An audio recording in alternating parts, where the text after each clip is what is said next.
Assalamu alaikum. I'm Parvasha Khan Jogezi and I teach remotely to University of Balochistan students, and today I'm going to discuss tasks that I have assigned you for reading and writing skills course. So if you want to connect with me, you can add me to professional website which is LinkedIn. So you can go to this link and network with me if you want. So let's get started.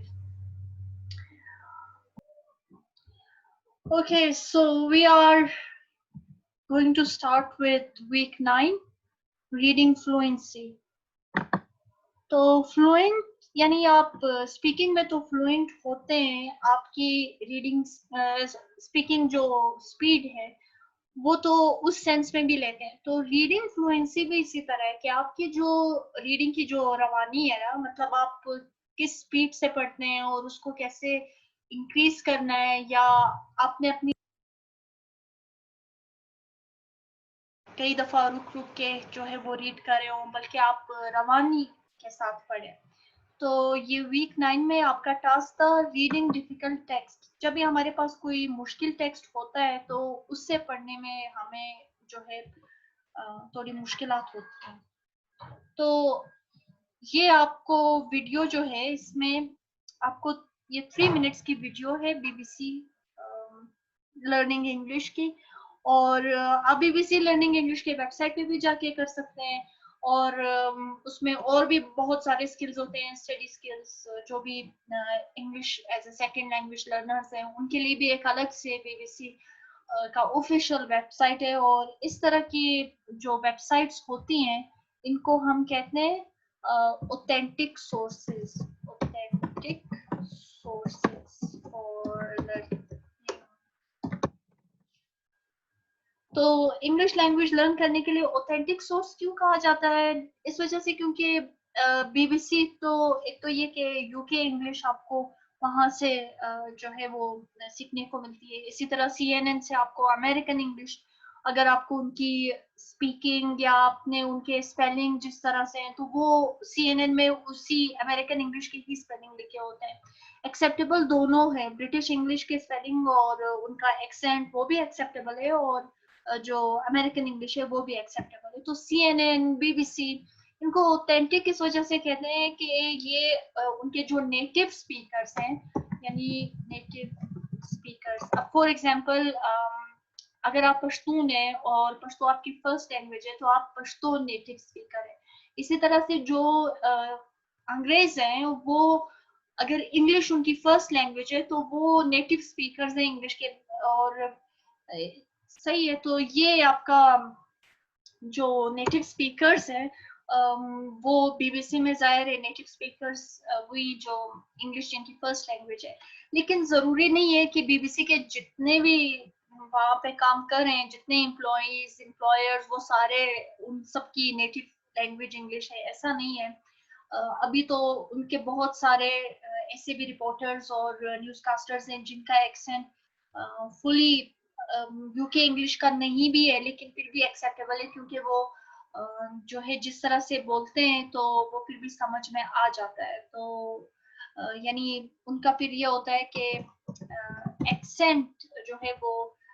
Differ करता है, यानी वो थोड़ा मुख्तलिफ होता है। तो ये जो एक्सेंट और इंग्लिश की जो वेराइटीज हैं किसमें, ये सब आप लिंग्विस्टिक्स में किस चीज में पढ़ेंगे? सोशियो लिंग्विस्टिक्स में। ठीक है,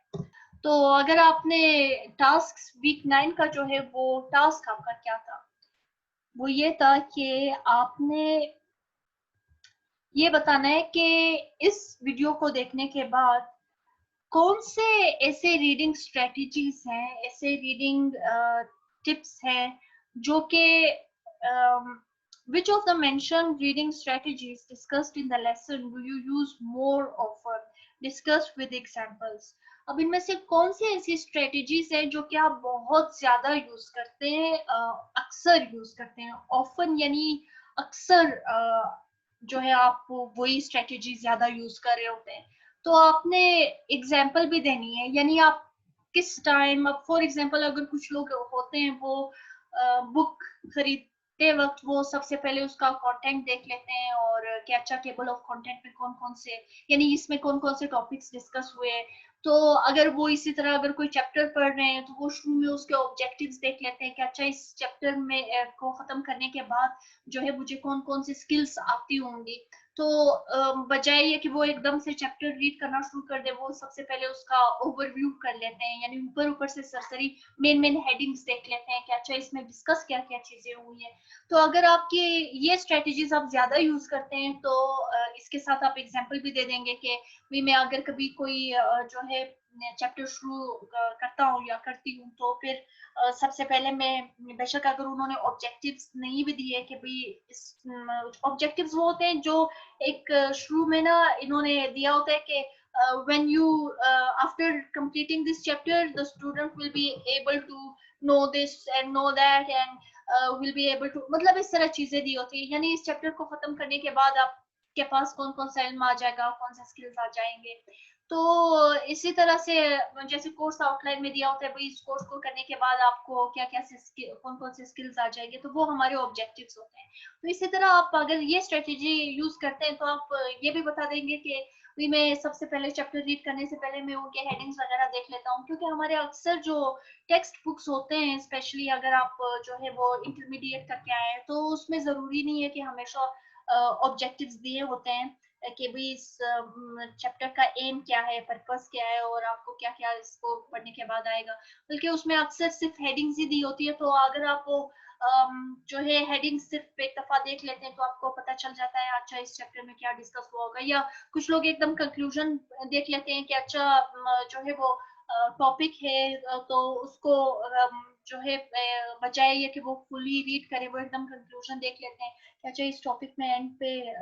डिस्कशन क्या हुई है, मेन चीजें मेन पॉइंट्स क्या डिस्कस हुई होंगी। तो अगर ये इनमें से कोई भी या वीडियो में जो भी स्ट्रेटेजी डिस्कस हुई है अगर आप उनमें से कोई भी ज्यादा यूज करते हैं ना तो आपने उन स्ट्रेटेजीज के बारे में बताना है, ठीक है, और आपने एग्जांपल के साथ बताना है कि भाई मैं इस तरह से स्ट्रेटेजी को जो है वो इम्प्लीमेंट यूज करता हूँ या करती हूँ। उसके बाद जो है आपने एटलीस्ट 2 या 3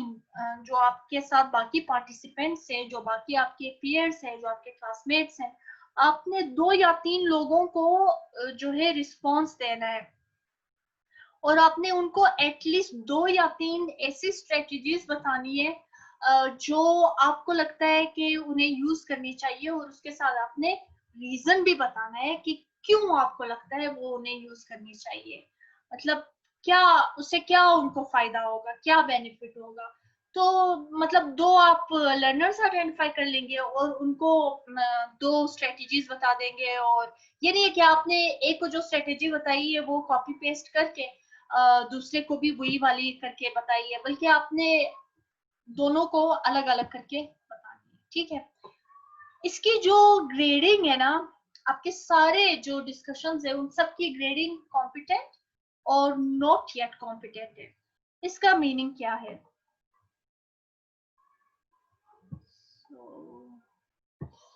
अच्छा, जो हमारे पास कॉम्पिटेंट होता है यानी वो तो टॉप पे है वो student, that student is topper like above 90, ठीक है, इस तरह कर लेते हैं, और मे बी अबव 80, ठीक है। तो एक तो वो हुआ नॉट येट,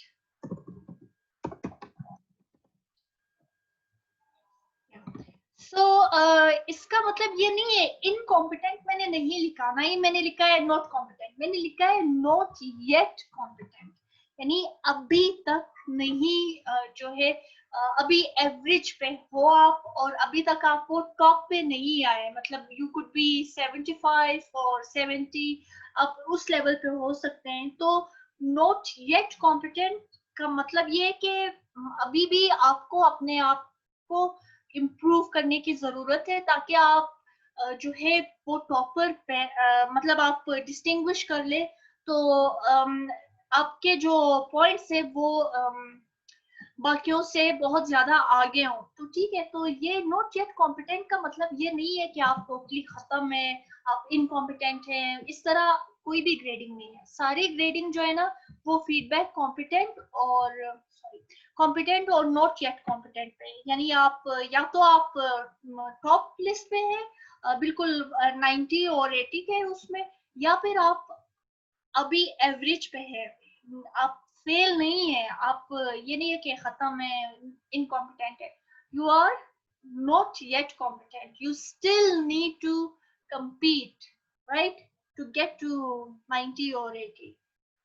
अच्छा, this is graded based on competencies and is a peer reviewed activity. ने बाकियों के भी कमेंट्स पढ़े और आपके जो peers हैं, जो बाकी पार्टिसिपेंट्स हैं, और आपने उनको जो है 2-3 स्ट्रेटजीज भी बता दी। सो ये है कि अगर आपने जो है शुरू में ये एक्टिविटी जिस टाइम ये पब्लिश हुआ था लेसन, तो उस टाइम ये था कि बहुत सारे लोगों ने रिस्पांस नहीं दिए थे, तो उस टाइम ये था कि आप उस टाइम रिस्पांस अपना रिस्पांस दे के और किसी और ने रिस्पांस नहीं दिया तो फिर आप 2-3 दिन बाद वापस आके आप चेक कर रहे हैं और फिर आप को नजर आएगा कि कुछ फ्रेंड्स ने रिस्पांस दिया है, तो आप उस टाइम ये था कि complete this activity within this week. उस टाइम तो मैंने वीक लिमिटेशन दी हुई थी, but now you have time till 2 August to complete this activity, ठीक है। तो ये जो है आप को 2 अगस्त तक टाइम है कि आप इस एक्टिविटी को कंप्लीट कर लें, और ये मतलब it's not relevant now, after a week the comments will be turned off. ये है कि अभी ये 2 अगस्त को जो है इसके कमेंट्स टर्न ऑफ हो जाएंगे, और जो है हाँ इस एक्टिविटी के बेस पे ही आपकी अटेंडेंस लगेगी। अगर आप जो है मतलब आप ठीक है आप कमेंट दे दें तो आपकी अटेंडेंस लग जाएगी, लेकिन ये है कि आपके जो ये जो ग्रेड्स है ना, वेदर यू आर कॉम्पिटेंट और नॉट येट कॉम्पिटेंट, ये आपके आंसर पे डिपेंड करता है। अगर आपने आंसर के इन 2 चीजों को बिल्कुल कंप्लीटली आपने इनको जो है वो रिस्पांस दे दिया है और फॉलो कर लिए इंस्ट्रक्शंस, और उनको उनमें से किसी चीज को आपने मिस आउट नहीं किया, यानी ये नहीं है कि आपने सिर्फ एक स्ट्रेटेजी दी है या 2 स्ट्रेटेजीज दी, एग्जांपल्स नहीं दी, या एक दी है और विद एग्जांपल दी लेकिन 2 नहीं दी, इसी तरह से आपने एक जो है पार्टिसिपेंट को रिस्पांस दिया है लेकिन उनको सिर्फ 2 या इस तरह से करके स्ट्रेटेजी बताई है, बल्कि आपने 2 पार्टिसिपेंट्स को रिस्पांस नहीं दिया, तो उसके बेस पे जो है आपके ग्रेडिंग होगी कि वेदर यू आर कॉम्पिटेंट और नॉट येट कॉम्पिटेंट। और जनरली जो है आपके जो भी आपके रिस्पॉन्सेज होते हैं नॉट येट कॉम्पिटेंट या उस तरह क्यों होता है, वो उसके कुछ रीजंस है, और वो रीजंस ये हैं या तो आपने टास्क इज इनकम्प्लीट, आपने टास्क को पूरा नहीं किया, या फिर ये हो सकता है कि आपने जो है एक तो टास्क कंप्लीट नहीं किया, और दूसरा ये हो सकता है कि आपने यानी आपने इसमें या तो पीयर्स को रिस्पांस नहीं दिया होगा, तभी ये आपका टास्क इनकम्प्लीट है। दूसरा ये हो सकता है कि आपके ग्रामेटिकल एरर्स हो, और ये भी हो सकता है कि आपने टास्क को बेशक कंप्लीट किया है लेकिन वो जो है उस तरह से नहीं है जिस मतलब you just got done with task just to get done with it, like you responded just to get done with your task, सिर्फ वो जानी जो छुड़ाते हैं कि बस जल्दी जल्दी से कर लिया है, मतलब आपने you have responded in a rush, जल्दी में आपने रिस्पांस दे दिया है कि बस एक दफा जान छूट जाए, तो तब भी आप जो है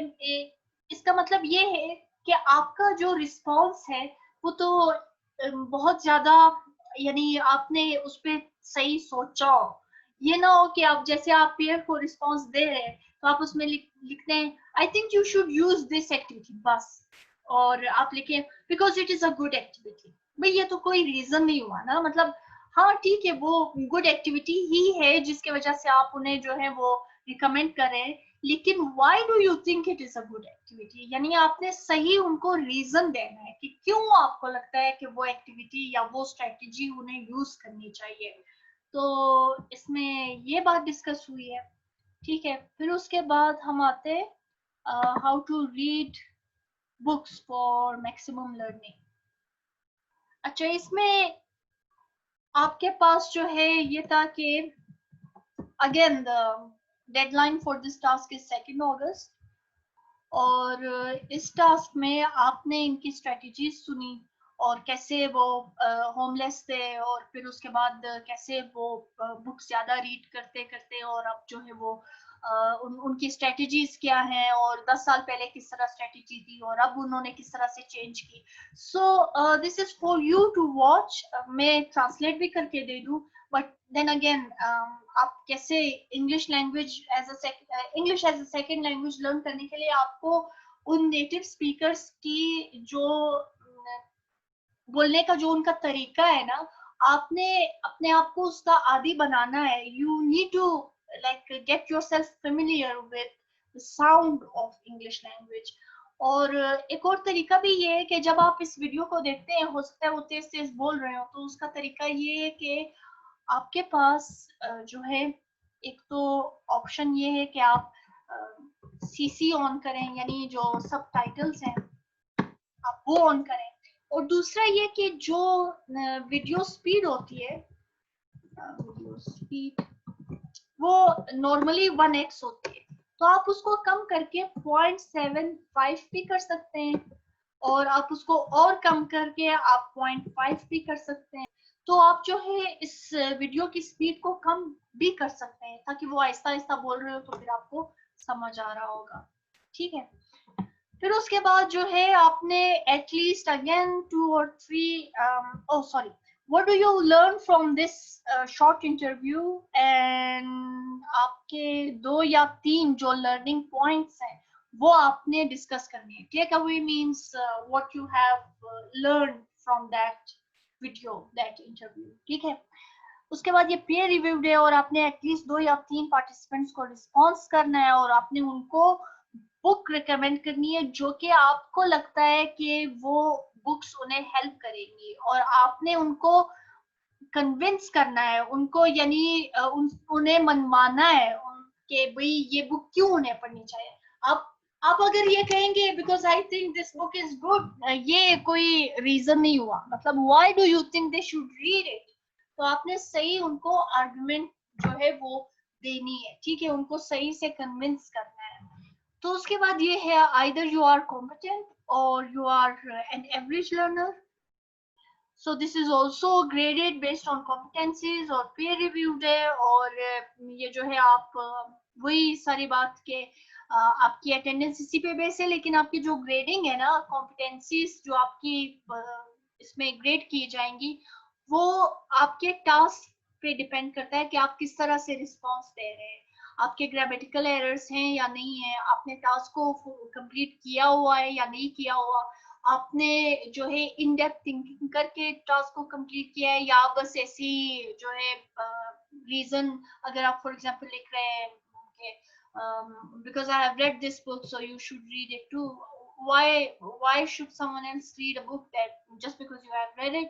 ये तो कोई रीजन नहीं हुआ ना। तो इस तरह से आपने जो है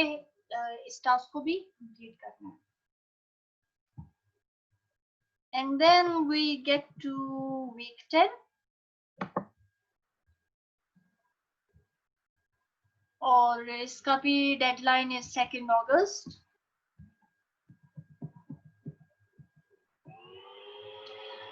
फिगरेटिव लैंग्वेज, इसमें जो है एक्सप्लेनेशन दी हुई है कि क्या होता है फिगरेटिव स्पीच, क्या होता है, और जो है इसमें एग्जांपल्स भी दी हुई हैं, तो आप इस वीडियो को देखें। और अच्छा, इसमें टास्क ये है कि आपने इस वीडियो को तो ठीक है, आपने इंग्लिश लैंग्वेज के एग्जांपल्स देखे, लेकिन इसमें एक टास्क ये है कि आपने उर्दू लैंग्वेज या जो भी आपकी नेटिव लैंग्वेज है, अगर पश्तो है, बरावी है, बलूची है, जो भी है, आपने उसमें जो फिगर्स ऑफ स्पीच है आपने वो 2 या 3 बताने, और उनको उनके मीनिंग के साथ बताने और वो कैसे यूज होते हैं, यानी सेंटेंसेस में कैसे यूज होते हैं, and how they are used means that you need to use them in a sentence. अच्छा, तो ये मैंने बाद में आई थिंक या आई हैव अपडेटेड इट, क्योंकि कुछ स्टूडेंट्स के क्वेश्चंस थे कि हम क्या करें। So when you are asked to give example from either Urdu or your native language, that means that you have to think of examples from those languages, not English. अगर आपसे ये कहा गया है ना कि आपने अपने नेटिव लैंग्वेज के बारे में सोचना है या उर्दू के बारे में अगर आप देना चाहते हैं, तो आपने एग्जाम्पल्स भी उन्हीं में से ही देनी है, इंग्लिश में से नहीं देना। फिगर्स ऑफ स्पीच के जो एग्जाम्पल्स हैं, you would be then sharing them either in Arabic script or write um, like or maybe write them in Roman script. अच्छा, अरेबिक स्क्रिप्ट तो वही होता है जिस तरह से हम ट्रेडिशनली पाकिस्तानी लैंग्वेजेस को जिस तरह से लिखते हैं, ठीक है, जो उर्दू को जिस तरह से लिख रहे होते हैं। अगर आपके पास वो कीबोर्ड है तो आप उस तरह से दे दें रिस्पॉन्स, या फिर आप रोमन स्क्रिप्ट में भी कर सकते हैं। फॉर एग्जांपल अभी जो थोड़ी देर पहले मैंने इस तरह से करके लिखा था, जल्दी को मैंने करके लिखा था, जब मैंने मीनिंग रश यानी जल्दी, when you are in a hurry, तो when you are in a rush, तो ये जो है ये रोमन स्क्रिप्ट है, ठीक है, ये वाला। अच्छा, फिर उसके बाद लेट मी क्लियर दिस। अच्छा, फिर उसके बाद ये है कि आपने इस टास्क में जो है ना 2 या 3 लोगों का काम चेक करना है, यानी अगर वो फॉर एग्जांपल मुझे बरावी नहीं आती, ठीक है, या मुझे अगर पश्तो नहीं आती, या मुझे पश्तो के मैंने कुछ अगर ये फिगर्स ऑफ स्पीच नहीं सुने, तो आप एज अ पश्तून स्पीकर और मे बी बरावी स्पीकर या बलोची लैंग्वेज के स्पीकर या जो भी पर्शियन या जो भी है आपकी लैंग्वेज, नेटिव लैंग्वेज, तो या फिर हो सकता है आप उर्दू को चेक करना चाहते हो, तो आपने उनका जो है उनको फीडबैक देनी है। आपने उनका चेक देयर वर्क, उन्होंने जो है कहीं कोई ये तो नहीं है कि मीनिंग उस फिगर्स ऑफ स्पीच की जो एग्जांपल्स उन्होंने दी हैं तो वो उसका मीनिंग कुछ और है और वो कुछ और लिख रहे हैं, या वो किसी और तरह सेंटेंस में यूज कर रहे हैं। तो अक्सर ऐसा होता है कि हम गलत भी यूज कर लेते हैं। So if they have made a mistake, then correct them in response, and also ये सब करने के से पहले आपने डिस्कशन के जो इंस्ट्रक्शंस है कि आपने कैसे डिस्कशन में पार्टिसिपेट करना है, तो वो आपने पहले देखना है, and that can be found here, yeah, ठीक है, डिस्कशन बोर्ड इंस्ट्रक्शंस। अच्छा, फिर उसके बाद जो है ये assignment, this is also based on competencies कि आप या तो टॉप पे हैं या फिर आप average, but you are not fail, you are not incompetent. तो तो ये टास्क आपने within this week, this is again irrelevant, और फिर उसके बाद attendance is based on it, लेकिन जो आपकी ग्रेडिंग होगी वो आपके टास्क पे डिपेंड करेगा कि आपने किस तरह से उस टास्क को किया है, ठीक है, कंप्लीट किया है, एनालाइज सही तरह से किया है, जान तो नहीं चुराई सिर्फ, या जो है आपने ग्रामेटिकल मिस्टेक्स तो नहीं है। तो उसके बाद हम करते हैं ये again, deadline for this is 2 अगस्त। 2 अगस्त को आपका ये कोर्स कंप्लीट हो जाएगा, आपके 8 वीक्स हो जाएंगे ना, सो दैट्स फाइन। तो ये हमारे पास मोर पार्ट्स, ये कहानी जो है इस के टास्क को कंप्लीट करने के लिए भी आपके पास डेडलाइन है 2 अगस्त। और इसमें आपने करना ये है, जब आप इस कहानी को सुनेंगे विच इज अराउंड 2 मिनट्स और मे बी 3, लेकिन 5 मिनट से कम है, that I am sure about. तो इसके बाद आपने करना क्या है कि कम से कम 2 या 3 ऐसे फिगर्स ऑफ स्पीच इस कहानी में जो बताए गए, 2-3 से ज्यादा बताए गए, तो आपने कम से कम 2 या 3 इस कहानी में से ऐसे फिगरेटिव स्पीच निकालने हैं जो आप फिर एग्जाम्पल के साथ उनको मेंशन करेंगे, ठीक है। मतलब वो एग्जाम्पल वो नहीं होगी जो इन कहानी में बताई गई है, बल्कि वो एग्जाम्पल आपने खुद से उन फिगर्स ऑफ स्पीच को एग्जाम्पल में यूज करना है, ठीक है। तो आपने फिर ये भी बताना है कि उन फिगर्स ऑफ स्पीच का मीनिंग क्या है, यानी वो जो फिगरेटिव लैंग्वेज है, जो भी आपने एग्जांपल अगर के स्ट्रेच योर आर्म, तो इस कहानी में जो इस्तेमाल हुआ है, तो आपने इसका बताना है कि फिगरेटिवली इसका क्या मीनिंग है। मतलब स्ट्रेच योर आर्म्स का मीनिंग ये है कि भाई आपने ना अपने आप को थोड़ा रिलैक्स रखें और थोड़ा बेदार हो जाएं, तो ये इस सेंस में ना, तो आपने फिगरेटिवली इसका क्या मीनिंग है आपने वो बताना है, लिटरल मीनिंग तो नहीं पूछा गया है ना कि। तो फिर उसके बाद ये एक्टिविटी जो है ये भी आपने बाकी पार्टिसिपेंट्स के जो टास्क है उनको देखना है, कम से कम 2 या 3 पार्टिसिपेंट्स के, and then share your thoughts with them after evaluating it, कि आपको क्या लगता है उन्होंने जो कहा है वो किस तरह है, और मतलब आप उसमें कोई कंट्रीब्यूट करना चाहते हैं। Sometimes some of you want to share something, लेकिन आप कहते हैं कि हाँ वहीं पे ही आप शेयर किया करें। आप जैसे अगर कोई आपके पास उससे रिलेटेड एडिशनल कोई इंफॉर्मेशन है, या कोई आपके पास उससे रिलेटेड कोई वीडियो एक्सप्लेनेशन है या कुछ इस तरह, तो आप वो लिंक उनके साथ उसी ही जो रिस्पॉन्स है उसमें शेयर किया करें, ठीक है। उसके बाद grades again, whether you are competent और you are not yet competent, तो उस तरह आपकी ग्रेडिंग होगी। और जो है आपका ये peer reviewed है and task has to be completed within this week, वो उस टाइम के लिए एप्लीकेबल है, लेकिन this note is not applicable right now क्योंकि आपके पास 2 अगस्त तक टाइम है। तो उसके बाद आपकी अटेंडेंस जो है वो इसी के बेस पे काउंट होगी, और जो है आप की स्कोरिंग जो है, जो ग्रेडिंग है, वो इस चीज पे होगा कि आपने उस टास्क को कंप्लीट किया है, आपने एनालाइज सही तरह से किया है, आपने किसी इंस्ट्रक्शन को छोड़ा तो नहीं है, तो इन चीजों के बेस पे, और ग्रामेटिकली कैसा है, तो उसके बेस पे आपको जो है ये ग्रेड्स मिलेंगे। फीडबैक कॉम्पिटेंसीज जो है कि मतलब आपकी किस हद तक है। तो ये हमारे पास वीक 10, उसके बाद हमारे पास है वीक 11 एक्वायरिंग लैंग्वेज। अच्छा, इसका भी 2 अगस्त लास्ट डेट है। इसका ये कि पर्पस क्या था, आपको ये बताने के लिए कि भाई आप इंग्लिश को इस तरह से ना लें कि आपने ग्रामर और उस तरह से पढ़ना है, बल्कि यू फील द लैंग्वेज के। जैसे ये जो अपना एक्सपीरियंस शेयर कर रहे हैं इस वीडियो में, वो यही कह रहे हैं कि उन्होंने वो बस नहीं भी समझ आता था तो वो उसकी साउंड सुनते थे, तो जो है ताकि उसको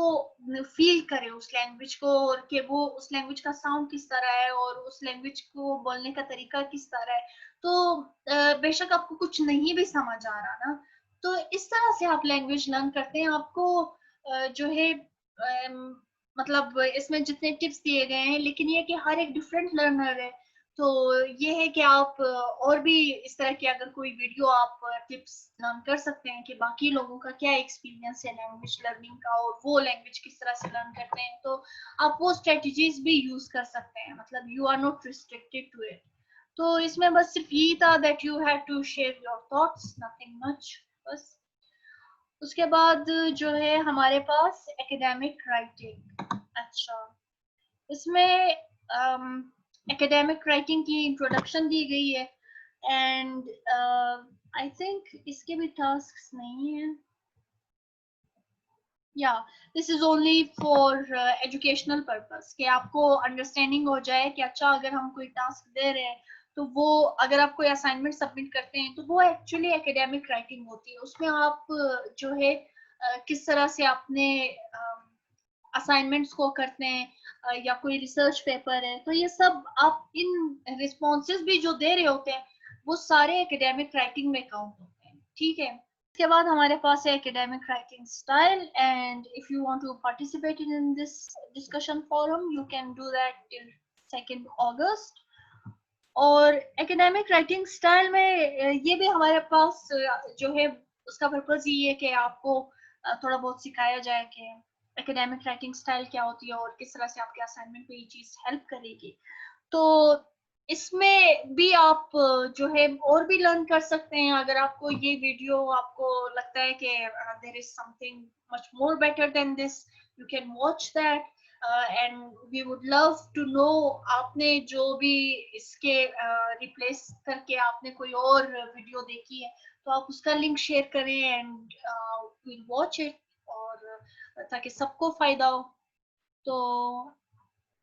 ये करने के बाद आप प्लेजरिज्म, ये नहीं है कि मेरा लॉ ये according to me it is crime, बल्कि ये legally internationally there is a law, और उसमें ये होता है कि आप अगर किसी का आइडिया है या किसी का कोई उनका काम है तो आपने उसको एज इट इज उठाया और उसकी जो है उसको क्रेडिट नहीं दिया जिस बंदे का वो काम था या जिसका वो आइडिया था, तो ये फिर जो है चीटिंग होती है। अच्छा, तो ये आपके पास जो ये वीडियो है which is less than 5 minutes, इसमें ये होता है कि आपके पास जो है टिप्स दिए गए हैं, आपको थोड़ा बहुत समझाया गया है कि प्लेजरिज्म जो है वो बेसिक लेवल पे समझाया गया है। तो ये आप देख लें and if you want to ask something regarding it or anything you can leave comment or you can email me. और ये भी आपका जो है सिर्फ आपको नॉलेज देने के लिए ही ये वीडियो जो है शेयर की गई है। If you come across something much more better then that, और अगर आपके पास कोई रिटर्न में या आर्टिकल या कुछ इस तरह नजर आता है तो आप वो भी शेयर कर सकते हैं। अच्छा, हमारे पास जो इस कोर्स का फॉर्मेट है वो इस तरह है कि आपने खुद भी ये देखा होगा कि बस वीडियो होती है and then there is task related to it, और उसमें आपको डिस्कशन में पार्टिसिपेट करना होता है। उसकी वजह ये है कि एक तो ये कि अगर कुछ स्टूडेंट्स ऐसे हैं जिनको ये वीडियो देखने के लिए शायद कोई सॉफ्टवेयर डाउनलोड करना पड़े, तो उसका फायदा ये होगा कि भाई बस सिर्फ वीडियो डाउनलोड करके और उनको वो वीडियो भेज दी और इस तरह से ना। अगर इसमें मैं पावर पॉइंट भी डाल दूँ, अगर मैं इसमें रीडिंग के मटेरियल्स भी डाल दूँ, तो पावर पॉइंट के लिए आपको अलग से ऐप डाउनलोड करना होगा। आपको मतलब पीडीएफ फाइल रीड करने के लिए पीडीएफ भी डाउनलोड करना होगा, एक्रोबैट रीडर, और ये तो जो है उस चीज को और मुश्किल करने के बजाय आपके पास सिर्फ वीडियोस ही हैं and you watch those videos and you submit your assignment। लेकिन आपके पास ये भी एक ऑप्शन है कि आप अपने जो बाकी पार्टिसिपेंट्स हैं उनमें से किसी को भी कांटेक्ट करके और उनकी हेल्प लेके आप जो है अपने टास्क्स वो आपके बिहाफ पे टास्क के रिस्पॉन्सेज दें, which some of you are doing। तो ये बात है। Okay, so if you have more questions, you can email me or you can leave them in comment section and I'll get back to you. So that's it for English reading and writing skills tasks। और उसके बाद जो है next जो हमारे पास session है उसमें हम करेंगे इंट्रोडक्शन टू लिंग्विस्टिक्स के टास्क। ठीक है, अस्सलाम वालेकुम।